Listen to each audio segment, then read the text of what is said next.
very important to realize that the quality of the lint is really predetermined on farm, and the ginning has a very little influence on the fibre quality. Choose the right variety for your environment and also for the growing conditions, and have the right management practices in place. The things that are the most important, I think, is nutrition, specifically nitrogen, and also irrigation. The sprays that you use for insecticides and herbicides, the growth regulators that you use, the defoliation, the timing, the application, and also the rates. And the timing of the harvesting is also very, very important.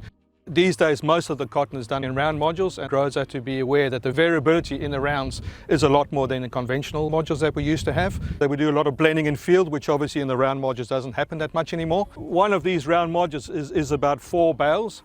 And a round module like this can take up to 4 minutes to process, but in the bigger gins up to 2 minutes. So there's not much time to do any sort of changes. And that's why it's important that the growers also do the staging.